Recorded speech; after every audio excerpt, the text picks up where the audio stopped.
बलूचिस्तान के जिला पंजगोर में कत्ल 7 मजदूरों की मय्यतें शुजाबाद के आबाई गांव पहुंचा दी गई। इलाके की फिजा सोगवार, हर आंख अश्कबार। मकतूलिन की नमाज जनाजा आबाई इलाके में अदा। सियासी और समाजी शख्सियात समेत शहरियों की कसीर तादाद ने शिरकत की। मकतूलिन का ताल्लुक एक ही खानदान से था, सब आपस में रिश्तेदार थे। साजिद, फैजान, खालिद, शफीक, इफ्तिखार, सुलेमान और बिलाल के नाम से शनाख्त। करदम बीएलए के दहशतगर्दों ने घर में घुसकर तमाम अफराद को फायरिंग का निशाना बनाया।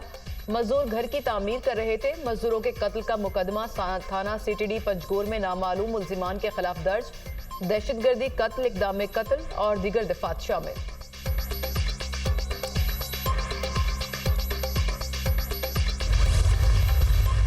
सरबराह हिजबुल्लाह हसन नसरुल्लाह की शहादत। कराची में रैली के दौरान हंगामा आराई, मुजाहिरीन का पुलिस पर पथराव, मोटरसाइकिल को आग लगा दी। मुजाहिरीन को पीछे धकेलने के लिए पुलिस की शेलिंग। सहाफ़ी और पुलिस एहलकार समेत मुतअद्दिद अफराद जख्मी, मुतअद्दिद गिरफ्तार। हामियान फ़लस्तीन के ज़ेर एहतमाम नुमाइश चौरंगी से अमरीकी कौंसलेट तक रैली निकाली गई। मुजाहिरीन का गिरफ्तार कारकुनान की रिहाई के लिए अमरीकी कौंसलेट के सामने धरना। मुज़ाकरात कामयाब होने पर पुलिस ने गिरफ्तार अफराद को रिहा कर दिया।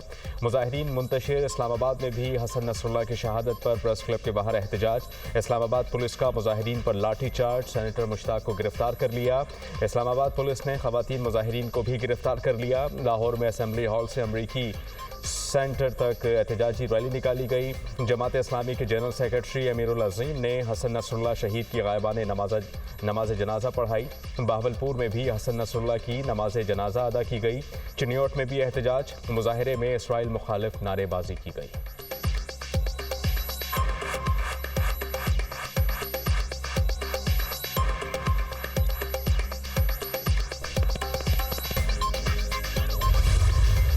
हिजबुल्लाह का शहीद हसन नसरुल्लाह का जस्द खाकी मिलने का दावा। हसन नसरुल्लाह बेरूत के जनूबी इलाके में इसराइली बमबारी में शहीद हुए। हसन नसरुल्लाह का जस्द खाकी इसराइली बमबारी के मुकाम से बरामद हुआ।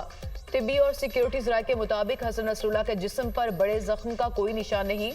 लगता है कि हसन नसरुल्लाह की मौत धमाके की शिद्दत से हुई। हिजबुल्लाह की जानिब से ताहाल हसन नसरुल्लाह की तदफीन के हवाले से कोई बयान नहीं दिया गया।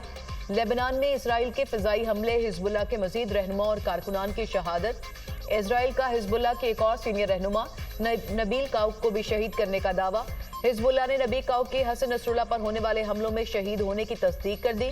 हसन नसरुल्लाह के हमरा ईरानी पासदारान इनकलाब के सीनियर जनरल अब्बास नीलफरोशान भी शहीद। ईरानी पासदार इनकलाब ने तस्दीक कर दी।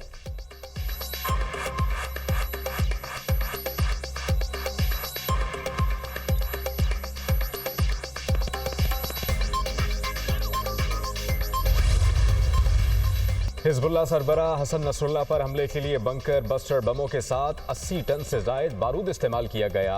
इसराइल ने हिजबुल्लाह सरबराह हसन नसरुल्लाह पर हमले की तफसीलात जारी कर दी। गैर मुल्की मीडिया रिपोर्ट्स के मुताबिक इसराइल के ब्रिगेडियर जनरल अमीचाई लियोन ने बताया कि जंगी तैयारों ने बैरूत में हदफ पर 100 अक़साम के बारूद बरसाए। हदफ को ऐसा निशाना बनाया गया कि हर 2 सेकंड के बाद बारूद उसी निशाने पर गिराया गया।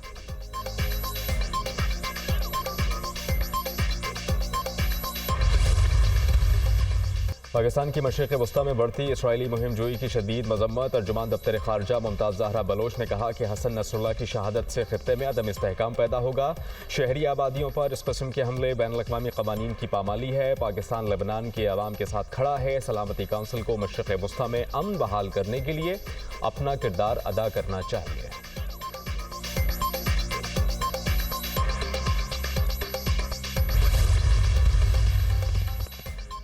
इसराइली वज़ीर-ए-आज़म का हमले जारी रखने का ऐलान। नेतन्याहू का कहना है कि जो हम पर हमला करेगा उसे निशाना बनाएंगे। इसराइल के मकासद के हसूल के लिए हसन नसरुल्लाह को खत्म करना जरूरी था। हमने अनगिनत इसराइलियों की मौत के जिम्मेदारों से बदला ले लिया। हसन नसरुल्लाह और उनके साथी इसराइल को तबाह करना चाहते थे। इसराइल पर हमला किया तो फैसला कुन जवाब दिया जाएगा। इसराइली वज़ीर-ए-आज़म ने ईरान को भी खबरदार कर दिया। लेबनान पर हमला करने वालों को पछताना पड़ेगा। ईरानी सुप्रीम लीडर आयतुल्लाह खामनाई का रद्द-ए-अमल। ईरान का इसराइली जारहियत पर सलामती कौंसिल का इजलास बुलाने का मुतालिबा। अक़वाम मुत्तहिदा में ईरानी मंदूब का सलामती कौंसिल के 15 अरकान को खत। ईरानी नुमाइंदों के खिलाफ हमला बर्दाश्त नहीं किया जाएगा।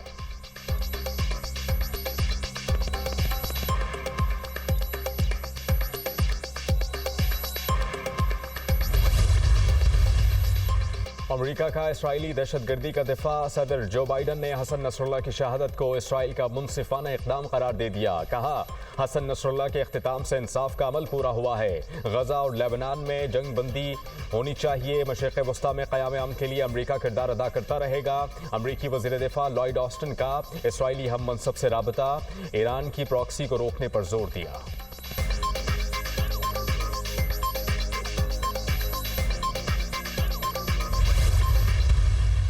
थोड़ी अदद के साथ हमने बता दिया है कि जमीयत को हल्का मत लिया करो और आइंदा भी हमारे आसाब मजबूत हैं। इस जाली किस्म के पार्लियामेंट से इतनी बड़ी आइनी तरमीम कराना ये बजात खुद एक नाइंसाफ़ी है। दूसरे मानों में आप माशाल्लाह लगा रहे थे, कोई सियासी मकासद किसी पार्टी के नहीं होने चाहिए।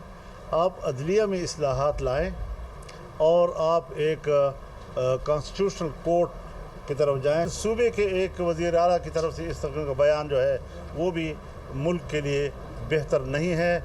ये बचपना है। जलसे को रोकना इसको गैर जमहूरी अमल समझता हूँ।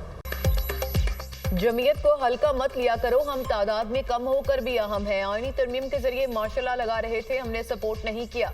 पार्लियामेंट के पास इतनी बड़ी तरमीम का हक नहीं है। तरमीम के हवाले से कोई सियासी मकासद नहीं होने चाहिए। जाली पार्लियामेंट से आईनी तरमीम कराना ज्यादती है। मौलाना फजल रहमान की न्यूज कॉन्फ्रेंस। मौलाना ने एक बार फिर नए इलेक्शन का मुतालबा कर दिया। कहा, जितनी भी धांधली करके मैंडेट चुरा लो, हम मैदान में रहेंगे। शख्सियात के दरमियान फंसना नहीं चाहिए। जमहूरी अमल के हक में हूँ, धमकियों वाले बयानात को सपोर्ट नहीं कर सकता। अली मीन गंडापुर का बयान बचकाना है। वज़ीर-ए-आला खैबर पख्तूनख्वा का ऐसी गुफ्तगू करना नामुनासिब है। सूबों के अंदर इनकलाब लाने वाली बात नहीं करनी चाहिए। जलसे को रोकना या इजाजत ना देना गैर जमहूरी रवैया है।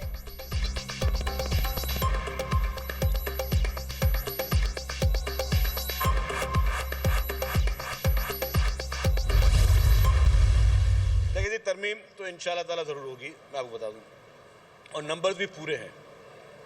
तरमीम भी होगी, नंबर्स भी पूरे हैं, लेकिन सिर्फ हम चाहते हैं सबको कंसेंसस के साथ लेकर चलें। आईनी तरमीम के लिए नंबर्स पूरे हैं, जब चाहें करा सकते हैं। शर्जील इनाम मेमन का दावा। सीनियर सूबाई वजीर सिंध ने न्यूज़ कॉन्फ्रेंस में कहा कि तरमीम के हवाले से इत्तेफाक राय चाहते हैं। मुत्तफ़िका मुसव्विदे के लिए ही कोशिशें जारी हैं। पीपल्स पार्टी चाहती है कि मुल्क की बेहतरी के लिए तमाम जमातें मिलकर चलें। चाहते हैं कि इंसाफ की फराहमी में हायल रुकावटों को दूर किया जाए। 20 साल से लोगों को केसेस पेंडिंग पड़े हैं। आईनी तरमीम के बाद चीज़ें बेहतरी की तरफ गामजन हैं। अली अमीन गंडापुर जलसों में भड़के मारते हैं। मेरा ख्याल है कि अली अमीन गंडापुर विकेटों के दोनों तरफ खेल रहे हैं। MQM बेचारी काबिल रहम है, इसको छोड़ दें। 18 अक्टूबर को हैदराबाद में तारीखी जलसा करेंगे। सानिहा कारसाज के शहीदों को खराज अकीदत पेश किया जाएगा।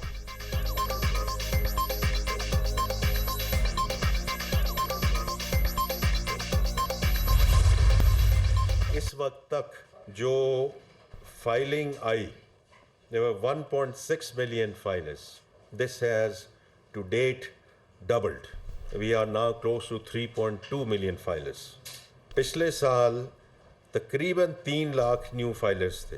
इस साल इस वक्त तक 7,23,000 न्यू फाइलर्स आ चुके हैं। तो 6 मिनिस्ट्रीज़ का डिसीजन हो चुका है।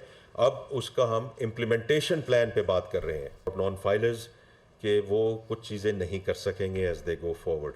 व्हीकल्स नहीं खरीद सकेंगे, प्रॉपर्टी नहीं खरीद सकेंगे, mutual funds, current bank accounts नहीं जा सकेंगे। मुल्क में फाइलर्स की तादाद 16 लाख से बढ़कर 32 लाख हो गई। रवा साल 7,23,000 फाइलर्स टैक्स नेट में आ गए।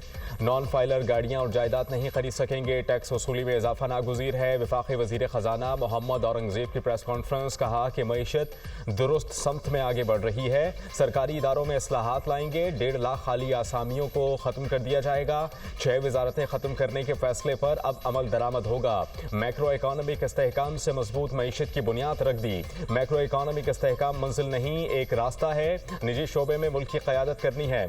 मकामी कर्जों के लिए टी बिल्स और बॉन्ड्स की पेशकश मुस्तरद कर दी। पाकिस्तान के पास 2 माह की दरामदात के बराबर ज़र मुबादला के ज़खायर हैं।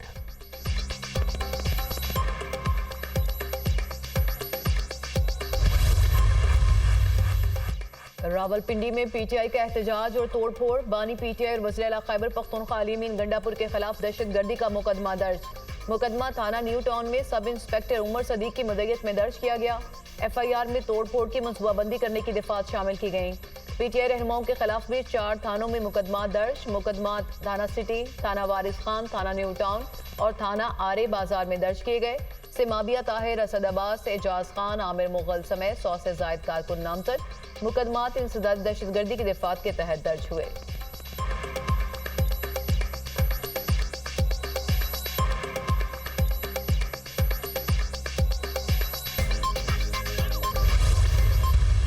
मौलाना फजल रहमान के साथ जो मसौदा है वो अपना तैयार करते हैं, उनके अपने ड्राफ्ट है, हमारा अपना ड्राफ्ट है, PMLN का अपना ड्राफ्ट है। इस वक्त खैबर पख्तूनख्वा दोबारा जो है बदअमनी की नज़र होगी। आप हमारे पड़ोस में हैं, डी खान से लेके कोहाड़ तक तो अक्सरियती इलाका नो गो एरिया बन चुका है। हुकूमत की रिट वहाँ पर मौजूद नहीं है। गवर्नर खैबर पख्तूनख्वा फैसल करीम कुंडी ने कहा कि पीपल्स पार्टी और नून लीग का आईनी तरामीम पर अपना अपना ड्राफ्ट है। पूरी कोशिश है कि आईनी विफाकी अदालतों को कायम करें। मौलाना फजलुर रहमान पाकिस्तान तहरीक इंसाफ के सियासी मसीहा बने हुए हैं। ये लोग मौलाना फजलुर रहमान को पता नहीं क्या कुछ कहते थे। कहा कि खैबर पख्तूनख्वा दोबारा बदअमनी की नज़र हो गया। DI खान से कोहाड़ तक इलाका नो गो एरिया बन गया। KP हुकूमत सिर्फ करप्शन के नारों पर चल रही है। सूबाई हुकूमत को जलसे जुलूस से फुर्सत ही नहीं। नाच गाने से फारिग होंगे तो उन्हें सूबे से मुताल्लिक पता चलेगा।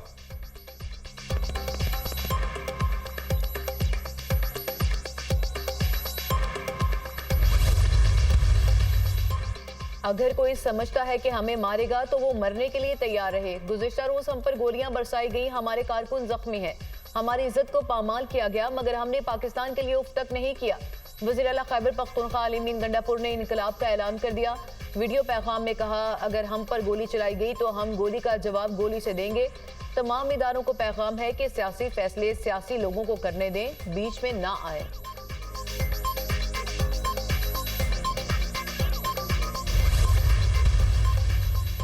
गोली चलाने और लाशें गिराने का वज़ीर आला खैबर पख्तूनख्वा का बयान उनकी अपनी नाकामी का इतराफ़ है कि वो KP हुकूमत चलाने के काबिल नहीं। इस्लामाबाद और पंजाब पर लश्कर कुशी की धमकी 9 मई दोहराने का ऐलान है। वज़ीर आला खैबर पख्तूनख्वा गाली से अब गोली पर आ गए, इससे वो अपना नुकसान करेंगे, किसी और का नहीं। वफाकी वज़ीर इत्तलात अता तारड़ का अली अमीन गंडापुर के बयान पर रद्द-ए-अमल। कहा कि गाली, गोली और बंदूक से महंगाई कम होगी, ना बेरोजगारी।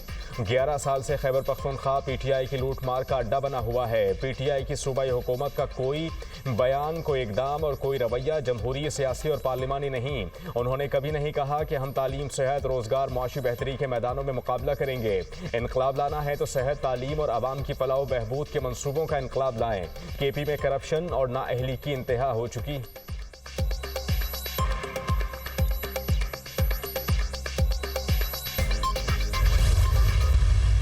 गंडापुर ने बयान दिया है कि वो गोलियां मारेगा और वो पता नहीं क्या क्या करेगा।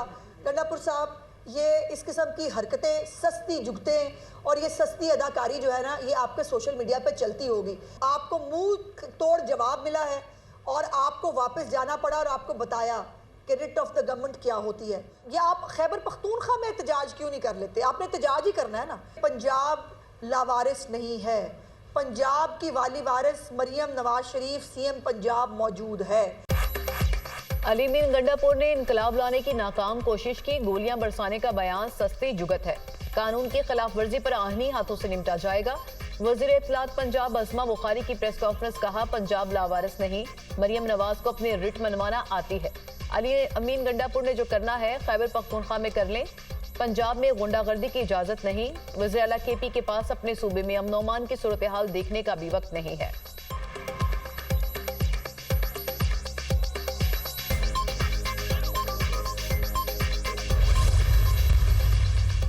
JUI इंट्रा पार्टी इंतखाबात। मौलाना फजलुर रहमान 5 साल के लिए बिला मुकाबला अमीर मुंतखब। मौलाना अब्दुल गफ्फार हैदरी भी बिला मुकाबला जमीयत उलमा इस्लाम के जनरल सेक्रेटरी मुंतखब हो गए। JUI की मरकजी मजलिस अमूमी का इजलास मुफ्ती महमूद मरकज़ पेशावर में हुआ।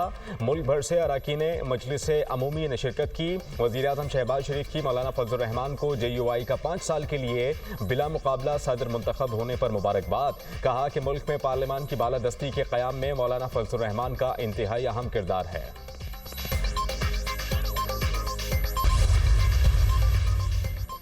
मोहम्मद यूसुफ का सेलेक्टर पाकिस्तान क्रिकेट टीम के ओहदे से इस्तीफा देने का ऐलान। पाकिस्तान क्रिकेट टीम के लिए नए ख्वाहिशात का इजहार। कहा कि ज़ाती वजूहात की बिना पर ओहदे से इस्तीफा दे रहा हूँ।